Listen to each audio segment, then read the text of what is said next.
Welcome to Conversations with My Sister's Keepers, where we bring awareness, share stories, and promote healing-centered conversations for lived experience professionals and allies in the gender-based violence and recovery sectors. I'm Shameen Brown, and together we'll explore strategies, resources, and insights to support wellness, recovery, and leadership. Join us as we challenge stigma, celebrate autonomy, and normalize the healing journey. Let's build a community of understanding and empowerment, one conversation at a time. Welcome, everyone, to Conversations with My Sister's Keepers. I'm Shameen Brown, and we're here today with Jumorrow Portier. Jumorrow is the Director of Community Outreach and Anti-Human Trafficking Coordinator at the Office of the State Attorney for the 17th Judicial Circuit, specializing in sexual battery, child abuse, and human trafficking cases. She is also the president of the Broward Human Trafficking Coalition. Jumorrow has served on the advisory board for Nova Southeastern University's CREATE program, and she has coordinated high-level meetings with international dignitaries, the FBI, Homeland Security, and local law enforcement on transnational crimes, including human trafficking. Jumorrow has been featured on NBC6 and nominated for multiple awards, including the 2015 Survivor Advocate of the Year and 2016 Victim Advocate of the Year. Jumorrow has received numerous honors, including the Ruby Award, Superior Community Service Award, Community Trailblazer Award, and the FBI's 2020 Directors Leadership Award. She was recognized on the cover of Good News magazine in 2019 as a leader in the fight against human trafficking. Jumorrow is a member of Who's Who in America, received congressional recognition in 2023, and co-authored the #1 best-selling book, Sister to Sister, Untold Stories of Courage, Connection, and Community. She is also the founder and CEO of She, Me, Her Incorporated. Welcome, Jumorrow. Thank you for being here with us today. How do you take care of yourself? First of all, no is a complete sentence. Second of all, I have a very serious prayer life. And third of all, I have learned over the years how to disconnect. When I'm away, I'm away. And that is why I go so hard. When it's work time, work mode, I'm hard in the paint. Because I know when I disconnect, I'm out. I've been doing this work over 20 some odd years. I refuse to have worked this hard all these years and not allow myself to take care of myself. Yes. I refuse to do that. And I won't feel guilty about it. I'm not giving out any explanations about it. Anybody that works with me can tell you when my out of office email is on, what you're going to see if you email me, I am out of the office and unavailable until boom, boom, boom. Don't call me. I'm not doing it. When I work for a company, when I am an employee, I absolutely hold those standards because it's different. However, now, I don't know really how to explain it, but my day feels really relaxed. I very seldom feel like I'm working now that I am doing what I love in the way I believe in. So I'm doing that every time is okay, especially if it's not taking for me. Winter here is 40 below. I don't really like Christmas season. I don't like the commercialization of it. So to be available during this holiday is not impacting my wellness. Also, because it's not an 8-hour shift. I have time to have a conversation with someone who needs a conversation. But when I am on holidays, like I went to Jamaica last year, nice. I didn't even want to answer the phone from my guests. I know Jamaica's beautiful. I love it there. Awesome. So when you are working with, listen, South Florida is a very extremely culturally diverse place. You can get any food in the world here. You can get American food, Jamaican, Bahamian, Haitian, Ethiopian, El Salvador, Cuban, Chinese, Japanese, any culture you want to experience, you can experience here in the South Florida area. We're so culturally diverse. I have a problem. It's a known problem. My colleagues, they're very well aware, so I'm not saying anything that I haven't said to their faces. I have a problem with people that have planted themselves in the area of social service where they are serving humanity, and they refuse to be culturally competent. Mm-hmm. I have a Mm-hmm. problem with that. Yeah. Because how are you going to serve me if you haven't taken the time to try to understand who I am and where I come from? Yeah, absolutely. Jennifer Richardson had written a paper recently. I can't remember what it's called, but it was on the culture of the sex trade as well. And that's always been something that stood out for me, because when you're out on, and this is again that thought around as a lived experience person, I don't necessarily know what the culture is there from 30 years ago. However, there are some elements that remain the same. There is a certain way of thinking, a certain way of being. There is a certain structure that all feed into the culture. And that, in the same way culture does, affects how we see the world, how we see Correct. ourselves, how we make our decisions. And so I would fully agree with that statement, because I feel the same way when we look at that as culture. Yeah. I feel the same way. If you're going to come in and do this work, be culturally competent. Yeah, I love that. Love that. What has helped you the most in your professional journey? What has helped me the most is the ability to create relationships and collaborate with organizations that are intentional about doing the work. Those that, even though they don't have the grants, they don't have the funding, but they're still intentional about doing this work.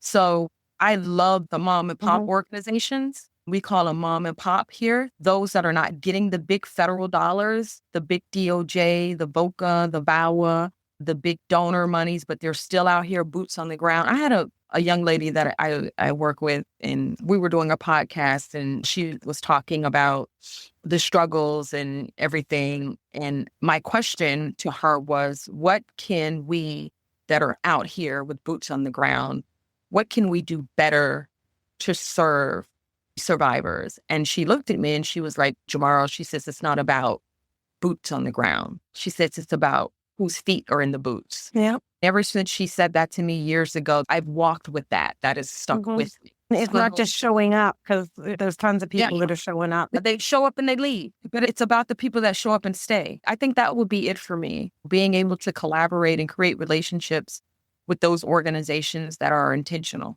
What are the steps to being intentional? What does that mean? What do they do?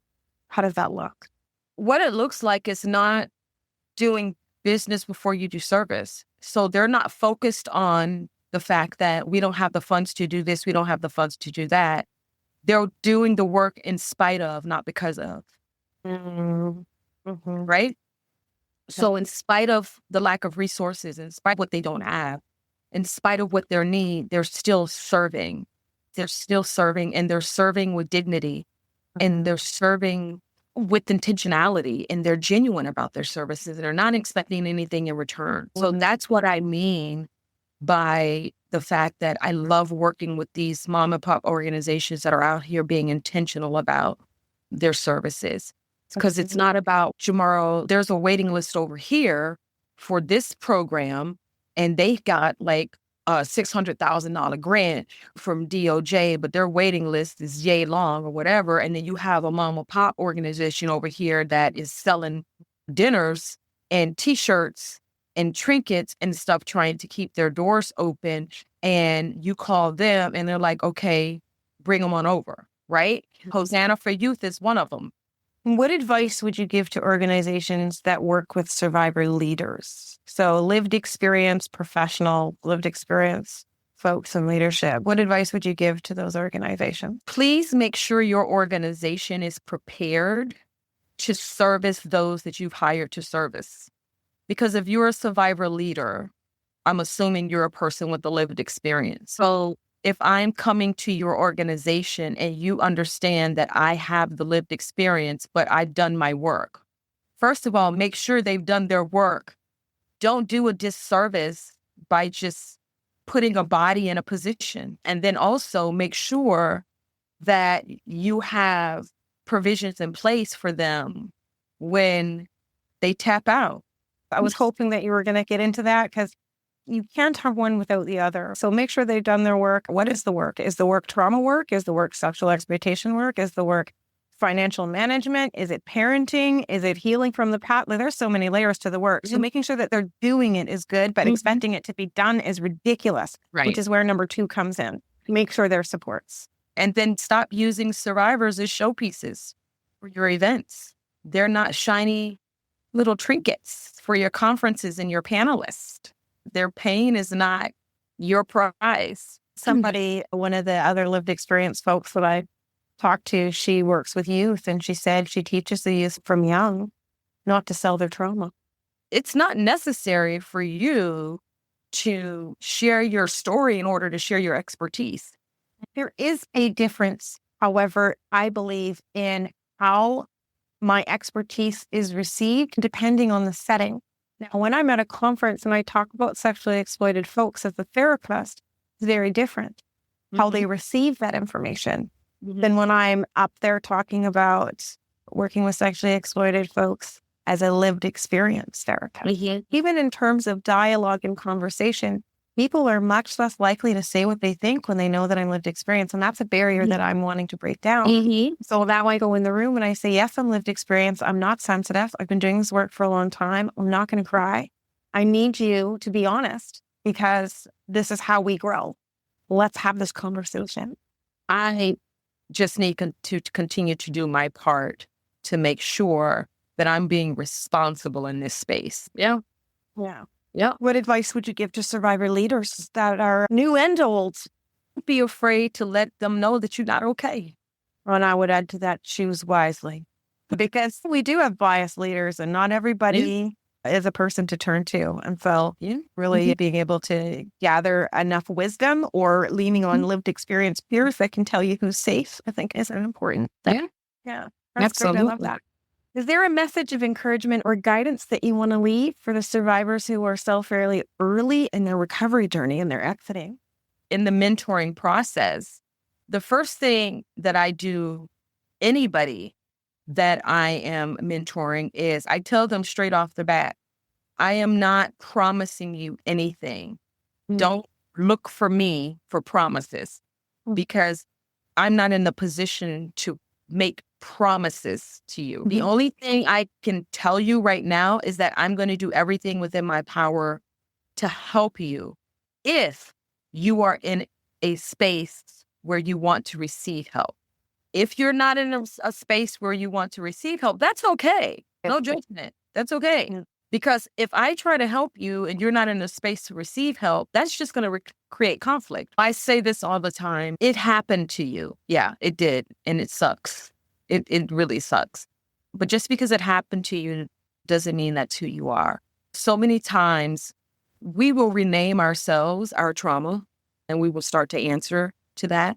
So when our trauma calls, whatever it may be, whether it's your trauma has renamed you dirty, dumb, whore, bitch, whatever, when that starts to call, you don't have to answer to your trauma. My advice to you is to understand and know that you have the power to rename yourself something else. You can rename yourself whatever you want. You can rename yourself overcomer. You can rename yourself powerful. You can rename yourself beautiful. You can rename yourself competent. You can rename yourself worthy. You can rename yourself joy. You can rename yourself happiness. And you have the right to answer to all of those things. Resting in trauma only makes you lethargic. And if you lay there long enough, you might not be able to get up and take the help. There's no shame. There is no shame in needing help. There's no shame in asking for help. And there's no shame in receiving help. There's absolutely no shame. And listen, try healing. Try healing. Listen, what have you got to lose, right? Try healing. Try healing. I promise you it'll be worth it. Yeah. One more thing that I wanted to, throw at you. We're talking about lived experience professionals. We're talking about being in the fields, the human trafficking field, the gender-based violence sector, the arena, getting our hands dirty. And I would love it if you had somebody that you wanted to shout out that has lived experience, is a lived experience professional, and has impacted you in some way, shape, or form. And the first name that comes to mind would be Atia Tarpley. When I tell you that amazing young woman is an angel disguised as a human, she absolutely is. She is the walking manifestation of resilience. And the work that she is doing now, it lets me know that what I'm doing is so worth it, and needed. If I keep talking about her, I'm going to get emotional because she's so amazing. And she's so amazing because if you heard her story, you would be like, why don't you hate everybody? How could you not hate everybody? You know what I mean? But she is a walking light, And to know her is to love her. And when you put eyes to her face, I'm telling you, she blesses your whole life. She blesses your whole life. It's amazing to know her. It's amazing to be connected to her. And I count it an honor to be able to know her name because she's doing it. She is out here doing it, and she is not apologizing for it. She is out here being who she needed when she was younger. Tia Tarpley. That's the call for Tia Tarpley. All right. I'm curious about, in your research and in the work that you do, how you're supporting lived experience folks, leaders specifically. What are the ways in which you ensure that you're being responsible and how you engage them and how you create relationship with them or encourage their wellness or what have you? I'm talking about lived experience professionals that you work with. I make sure I go out of my way to make sure that I'm valuing their work. When Atia calls me for advice, I'm that sounding board for her. I'm also very honest and upfront with her about what my opinions are. And I'm also very supportive of her events. I show up for her. So I support by showing up.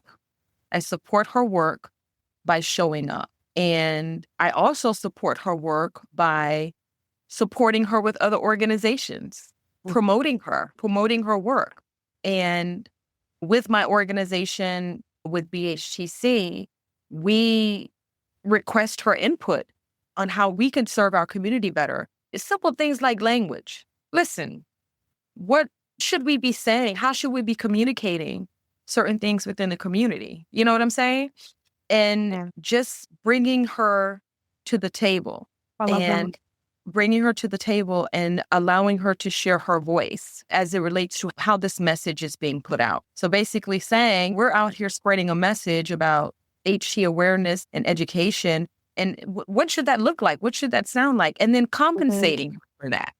So I'm hearing some of the ways that you would protect the wellness of lived experience leaders, some of the ways that you would build relationship is by being available, attending their events, celebrating their milestones, showing up for them, giving honest feedback, being a soundboard, promoting work, engaging them in professional collaboration as partners, making sure that they're getting paid appropriately, all with the goal of continuously bringing them to the table. So inviting them in the conversation, but also allowing their voice to be shared. So ensuring that once you've invited them, that you're actually listening to what's being said.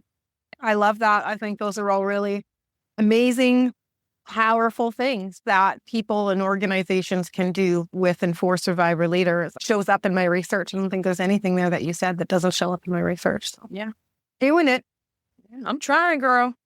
And I have to say that I depend on Atia to help me not help wrong. I take every opportunity to make sure I'm valuing her voice with respect to, listen, what did you need that you didn't get?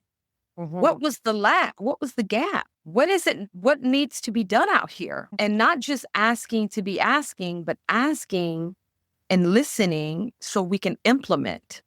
Yeah. I just want to take this opportunity. If you can just tell us a little bit about your business and what you're doing, how people can get a hold of you, anything that you need that you're working on, maybe needs that your company has. Sure. My organization is called She, Me, Her, Inc. And Her Inc. is a 501c3. It's a nonprofit organization that I created, and it's a consulting organization. And I do have contracts with a couple of community-based organizations. And the purpose is not just mentorship, but it also serves as a support an informational support system for organizations that are providing direct care services to those that are affected by human trafficking to help them serve better. Just providing them technical assistance, really, in creating programs with survivor leader hireship, what their onboarding should look like for survivor leaders as opposed to people that do not have the lived experience, because those are two separate onboarding experiences. So those are two separate orientations. They're not the same. They should not look the same. Assisting with those technical things as well. Also helping them problem solve when they have issues within their organization as far as serving a survivor and what type of policy should be implemented when serving specific survivors. And if they want to bring on a new service, basically what that should look like. Something as simple as, say, for example, with one organization that I have a contract with, they were opening up a safe landing space. And so we were talking about what that should look like, even down to color scheme. What colors are triggering when we're talking about trauma? So she, me, her, I provide trainings and workshops and seminars for organizations that are in need of trainings as it relates to human trafficking, sexual exploitation, commercial sexual exploitation, trainings for faith-based organizations, community-based organizations, whatever organizations that would like me to come in and educate on what human trafficking looks like, but more importantly, what it doesn't look like, right? Because people see trafficking everywhere when they don't know what they're looking at. And sometimes that creates issues. And so we do that. And I do take, my website is www.shemeher.org. If you want to donate, please. Nonprofit means nonprofit. So if you want to donate to She, Me, Her so that I continue my work, I like putting on educational events, doing trainings and things like that, doing things for our youth, trying to teach our young people how to keep themselves safe when it comes to choices and helping young people understand that their choices, in fact, impact their safety. Also, workshops. I do workshops and trainings for our young people in the community, not telling our young people what to think and teaching them how to think. Our kids have no conflict resolution skills. They don't know what to do. They don't know how to process the thought, and just trying to help our kids help themselves, give them the tools that they need, because they're responsible for their safety. Their choices impact their safety and their future. And so I do a lot of that through my organization. And I love doing it. I love doing it because with information comes accountability. And so once you know, once I give you the information, you're accountable for it. What are you going to do with it? Are you going to act like you didn't get it? Or are you going to take it? Are you going to share it? Are you going to do something else with it? Yeah. So that's what She, Me, Her is. She, Me, Her is out here trying to teach people how to do it better and how to help without hurting. Well, that's a good goal. That's amazing work. Yeah. What areas do you serve? I have gone out of state. I have gone state, in county, tri-county, wherever. It's like they want to pay my travel fees plus my fee for me to present. I'm there, honey. I'm there. I am there. You heard it, folks. She is there. Yes. Thank you so much, ladies and gentlemen, for joining us for our casual conversations with my Sisters Keepers. So happy to have Jumorrow here today with us, sharing her wisdom, her strength, her passion. And I just hope that this is the beginning of a new relationship for me and for you guys. Go ahead and reach out. I really appreciate the thought that you are putting into these conversations and your intentionality, your intention to make sure that conversations are being had could only create a better space for this work. For everyone. Yeah. And those of us that are doing this work, that are in this arena, we need to be having conversations with those with the lived experience. We should be talking to each other. What better way to do a better job in serving better? Exactly. That's what I think as well. Yeah. Not just talking to lived experience professionals when you have a project for them or a goal, but on that relational level. Let's grow together. Let's learn who we are. Let's check our assumptions. Let's get over that, us and them. We're peers in the work. Thank you so much, Jumorrow. This has been amazing. You're brilliant. Love it. I would love to have you come back out sometime. Thank you. Thank you, Shaman. Thank you so much for having me. It's an honor. It is an absolute honor. Thank you so much.